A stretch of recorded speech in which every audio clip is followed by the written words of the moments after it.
Well, it's a time to wish everybody a holly jolly something. This is the Tulsa World Scene podcast, where we are joined by Jimmie Tramel and Grace Wood to talk about who knows what we're going to talk about this particular time of year. It is the holiday season. Everything is winding down for the year, but one of the traditions for the last 20 or so years at the Tulsa World around this time is that we do a list of the best restaurants, the best new restaurants of the year. And since that's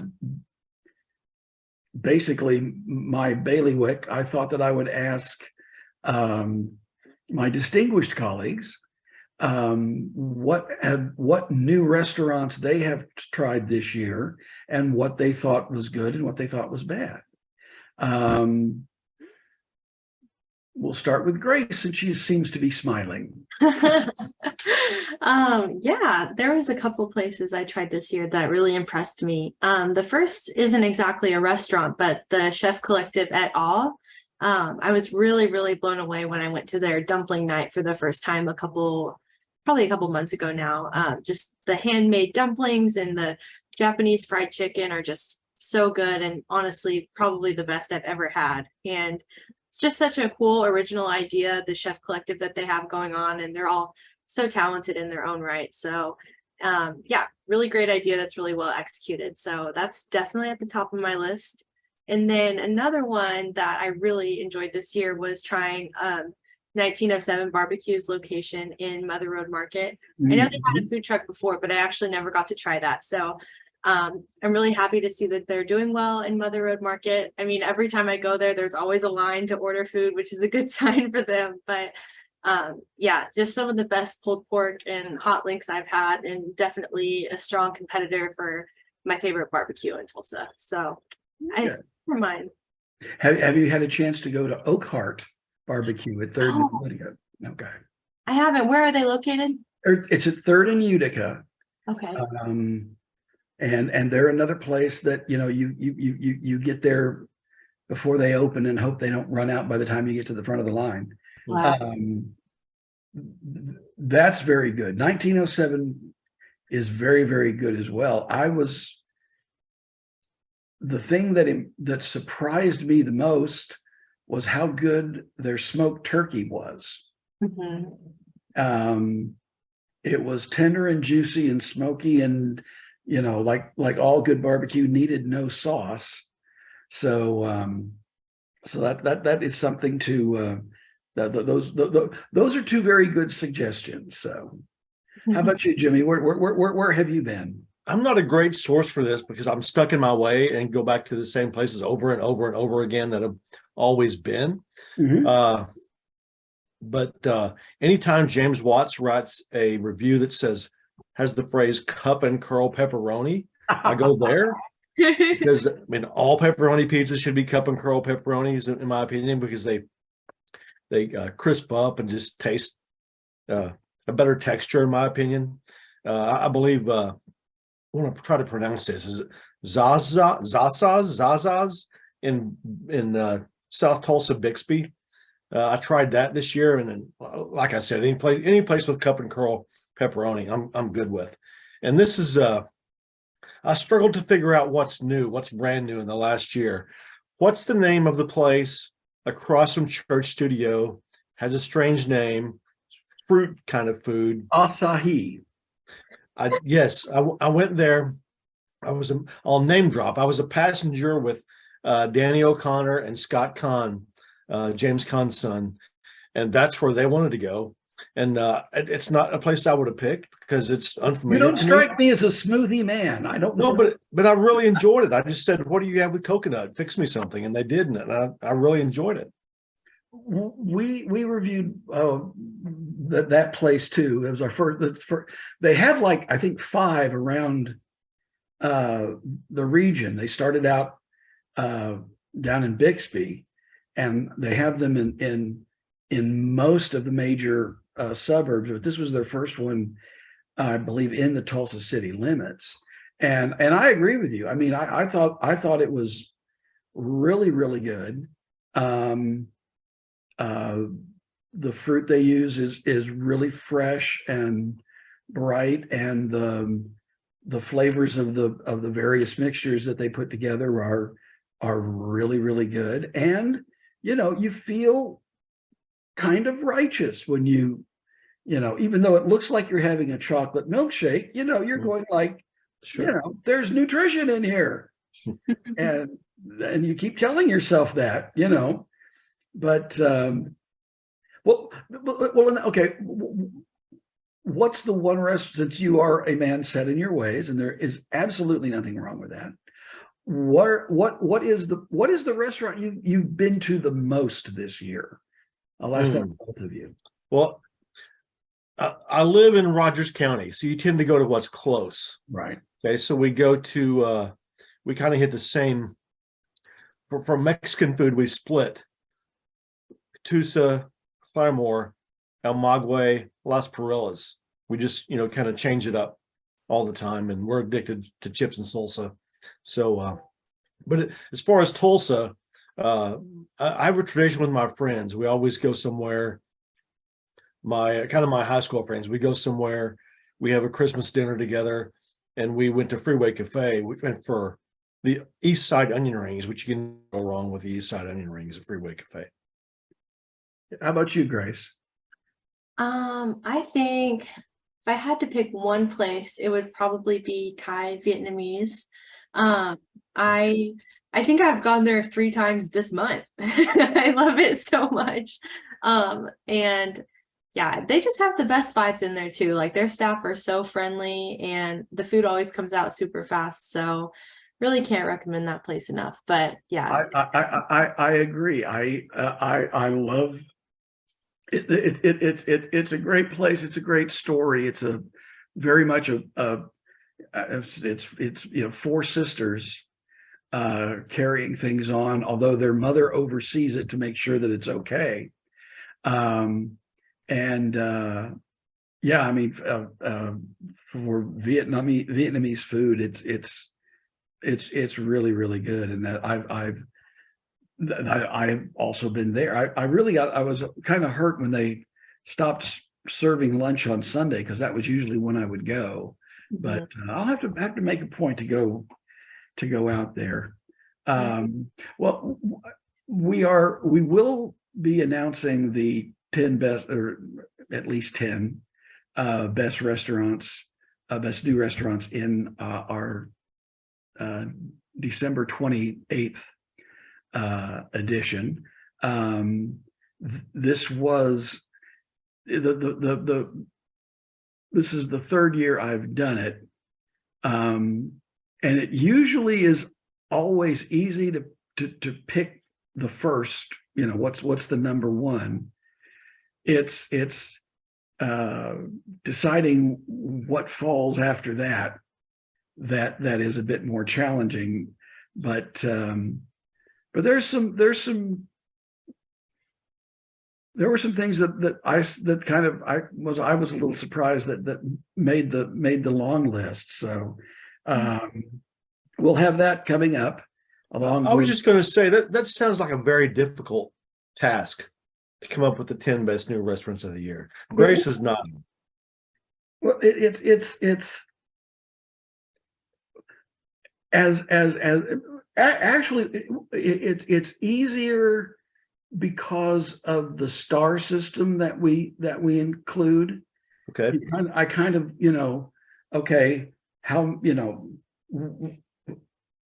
go by the most stars, and then go, okay, why was this one good? What was, and that's why I said it gets more complicated, because if something gets 5 stars, well, that's going to be at the top. Of course, we've had years where there have been 5, 6 restaurants that got 5 stars, and so then you really have fun to do. And there have been years in the past where when Scott Cherry was the critic, where there had been ties for the best of the year. So but but yeah, you want to be as fair as possible, and for a lot of them, there's like, three could qualify to be third, or three could qualify to be second, and four could qualify to be third, and so it's not necessarily a strict hierarchy. It's just, these all did well, and we thought well of them, and so and then there were some that got very high ratings, but they aren't new. They're like, for example, Mondo's,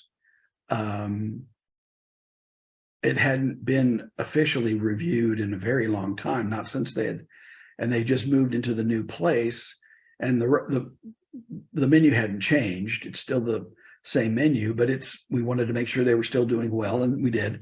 And another one is the Chalkboard, which was changed ownership, but they did not change the chef, and so we reviewed that one because it had also been a long time. And so if we just went by that, they would have been probably high on the list, but because they're not officially new restaurants, I didn't feel they should be in this list, but we won't be making mention of them, of course. So, well, besides all of this eatery stuff, what else have you all got coming up? I know it's a slow week for a lot of people, but we have papers to fill. So what do we have coming up? Jimmy, what have you got? Well, Stan Lee would have been 100 years old December the 28th. The creator, the guy who revolutionized Marvel Comics in the 1960s, and now all those characters are dominating the box office. I think Stan died in 2018, but 4 years after his death, I think 4 of the top 7 grossing movies were Marvel movies this year. So to reflect on Stan's life, I contacted Roy Thomas, who succeeded Stan as the editor of Marvel in Chief after Stan became publisher, and was part of that whole scene. And he answered some questions about Stan for me. So we'll have a Friday story about Stan Lee at 100. And then Sunday, half 100, maybe Center is 50. Oh, and in the past, all the anniversary stories about Maybe Center have been very sports related because it's the home of the ORU athletic teams. But I took a different stab at it and went at it from an entertainment perspective of who all has played there. James, because you were there. Pavarotti, Sinatra, Elvis, Johnny Cash, everyone basically played the Maybe Center. So that'll be in Sunday's Tulsa World. The first concert that I went to at the Maybe Center, strangely enough, was Mandy Patinkin doing a one-man show of songs by Stephen Sondheim and Oscar Hammerstein II. He had just released an album of that, and it was a great concert. They had arranged it so it was a more intimate setting, whereas the Pavarotti and Frank Sinatra shows that I had to review used the full arena. And interesting, well, maybe not interesting, but for, I think, both Sinatra and Pavarotti, their next to last concert ever was at the Maybe Center. So, Well, see Tulsa and buy, I guess, but we'll tease it a little. We won't give it away here, but the story of how Maybe Center got Sinatra is really neat. okay. And so that'll be something people can read in Sunday's paper. Grace, what have you got coming up for this weekend? On Saturday, I have everything for World of Homes, including this week's showcase home, which is a really unique house right on Swan Lake. Apparently people refer to it as the James Bond house. So if people want to see why, just check out this Saturday's World of Homes. And then on Friday, I have another interview with Tulsa musician Nathan Wright. He's released another single called Seed Phrases. It's kind of about cryptocurrency and how it can be used for good. So it's a really interesting single that he's released, and he directed a music video as well. So we'll have that on our website this Friday. I have to ask, is it called the James Bond house because late at night it'll slide back to reveal, the missile silo that's underneath it? Or you're giving it away. Oh dear. Okay.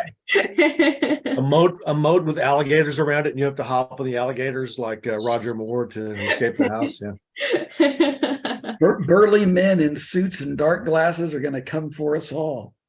Well, the one thing I've got coming up this weekend, as it is the holiday season, in the decade from 1980 to 1989, can either of you guess what was the most played Christmas song of that decade? Oh, I'm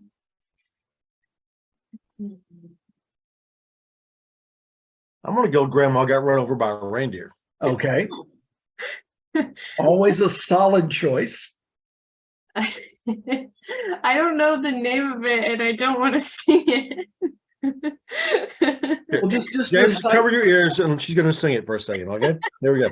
Okay, yeah. It's the one that's like, Christmas, the snow's coming down. Do you know that one? Oh, Yeah, Christmas baby, please come home. yes.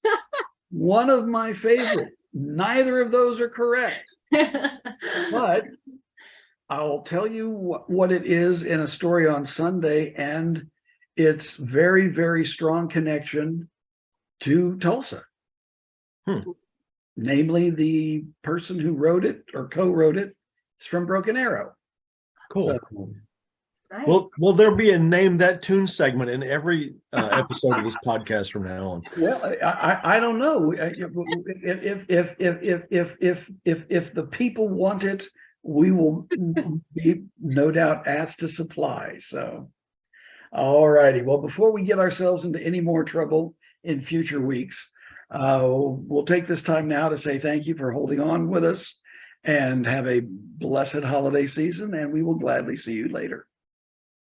Bye. Behave.